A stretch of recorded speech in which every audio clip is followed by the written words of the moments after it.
Hello বন্ধুরা, সবাইকে স্বাগত জানাচ্ছি। আজকে কানাডার 2026 থেকে 28 সালের ইমিগ্রেশন পরিকল্পনা নিয়ে কানাডা ইমিগ্রেশন ডিপার্টমেন্ট থেকে একটি আহ্বান করা হয়েছে কনসালটেশনের জন্য।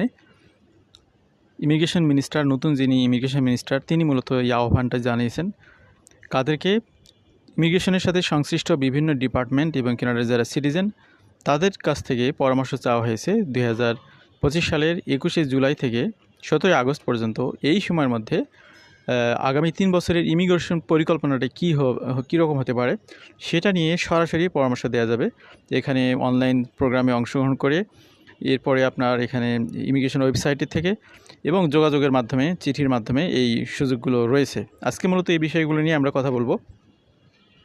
বিশেষ করে কানাডার ইমিগ্রেশনের সাথে কানাডার অস্তিত্বের একটি প্রশ্ন জড়িত, পাশাপাশি অতিরিক্ত ইমিগ্র্যান্ট নিয়ে এসে কানাডার ইন্টারনাল ব্যালেন্সটাকে নষ্ট করাটাও যাবে না, সেটাও একটা ম্যাটার। যার কারণে হাউজিং ক্রাইসিস, হেলথ অ্যাকোমোডেশন এসব কিছু মিলেই একটি ব্যালেন্সড ওয়েতে কীভাবে আগানো যায় সে বিষয়ে মূলত পরিকল্পনা আহ্বান করে। প্রত্যেক বছরই করা হয়। 2025 সালের নভেম্বর মাসে পরবর্তী 3 বছরের জন্য ইমিগ্রেশন প্ল্যান ডিক্লেয়ার করবে কানাডার ইমিগ্রেশন মিনিস্টার। তার আগে মূলত পাবলিক কনসালটেশন নেওয়ার একটি সুযোগ করে দেয়। সেক্ষেত্রে এই কনসালটেশনগুলো নিয়ে, পাবলিক কনসাল্ট নিয়ে তারা একটি খসড়া দাঁড় করে, প্রধানমন্ত্রীর অনুমোদনের পরে সেগুলো ফাইনালি পাবলিশ হয় এবং পরবর্তী বছরে সেগুলো কার্যকরিতা শুরু হয়। তো তারই ধারাবাহিকতায় মূলত এই বিষয়গুলো নিয়ে আজকে আমরা কথা বলবো। New Canada immigration levels plan consultations are now open.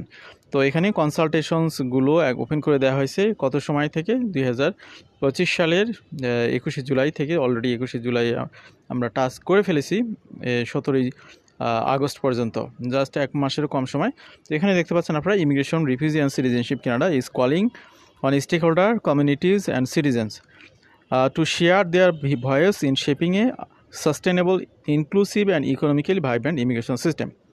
তো মেজর বিষয়টা বুঝতে পারতেছেন যে এখানে কারা কারা এখানে পার্টিসিপেট করতে পারবেন, যারা বিভিন্নভাবে এটার স্টেক হোল্ডার, কমিউনিটিসগুলো, সিটিজেনরা যারা আছে কানাডাতে, তারা মূলত কী রকম ইমিগ্রেশন পরিকল্পনা দেখতে চায়, এই বিষয়গুলো নিয়েই মূলত ইকোনমিক্যালি ভাইব্রেন্ট ইমিগ্রেশন সিস্টেমটা কীভাবে গঠন করা হতে পারে, এই বিষয়গুলো নিয়ে তাদেরকে আহ্বান জানানো হয়েছে 21শে জুলাই থেকে 17ই আগস্ট। আবার দেখতে পাচ্ছেন, this consultations will guide Canada's approach to welcoming new কামার্স, balancing economic growth, humanitarian commitments and cultural diversity.